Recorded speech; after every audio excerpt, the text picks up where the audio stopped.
พรุ่งนี้จะเป็นวันส่งท้ายปีเก่าต้อนรับปีใหม่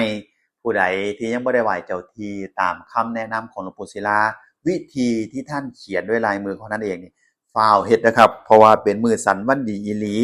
ของไหว้นะครับในการจัดเตรียมก็คือข้าวเหนียว4คำนะครับกล้วย4คำอยู่ภาคกลางก็ใส่ข้าวสวยก็ได้ครับแล้วก็หมากพลูบุรีเนี่ยอย่างละ4นะครับแล้วก็ดอกไม้4คู่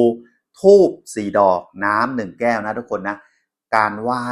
จุดธูปนำเด้อคนจุดธูปแล้วเฮาท่องคาถาบ่ได้ให้ตั้งนะโม3จบแล้วเฮาก็บอกว่าเจ้าที่เจ้าทางนะครับอยู่บ้านเลขที่นี้ข้าพเจ้าชื่อนี้นามสกุลนี้ขอไหว้สิ่งศักดิ์สิทธิ์ภูมิเทวดาตรงนี้ขอให้เกื้อกูลเปิดทางเปิดสิ่งดีให้กับพวกเฮาพวกข้าพเจ้าทั้งหลายการงานการเงินโชคลาภวาสนาขอให้ท่านนี่เปิดซอยเหลือเกื้อกูลขอให้บุญเนี่ยสัมพันธ์เกื้อกูลหนุนนำกัน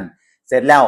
พอธูปเบิดเฮาก็ลาเครื่องสักการะเครื่องไหว้เนี่ยครับแยกแยะไปนะครับจะเอาไปทานเอาไปหยังก็ได้นะครับหรือว่าจะเอาไปจัดการวางตามคนมงคลไหว้ก็คือวางได้ตามสะดวกเลยนะครับจัดอันไหนเป็นพื้นเฮาก็ได้เลยนะครับวางได้เลยส่วนการหันหน้าทิศทางไหนทิศทางใดเอาที่เฮาสะดวกนะครับจะไหว้ในบ้านนอกบ้านก็ได้เพราะว่าทุกคนบางคนนี่มีพื้นที่บ่มีพื้นที่ก็มีนะครับอยู่เมืองนอกก็หาของไหว้เท่าที่เราหาได้เอาเท่าที่เรามีแล้วขอให้ตั้งจิตตั้งใจไหว้ทรงท้ายปีมื้ออื่นเนี่ย31ธันวาแล้วดังนั้นอย่าลืมเด้อนะครับผู้ใดได้เห็นคลิปนี้อาจารย์มาย้ำเตือนมาบอกแล้ววิธีการไหว้เจ้าที่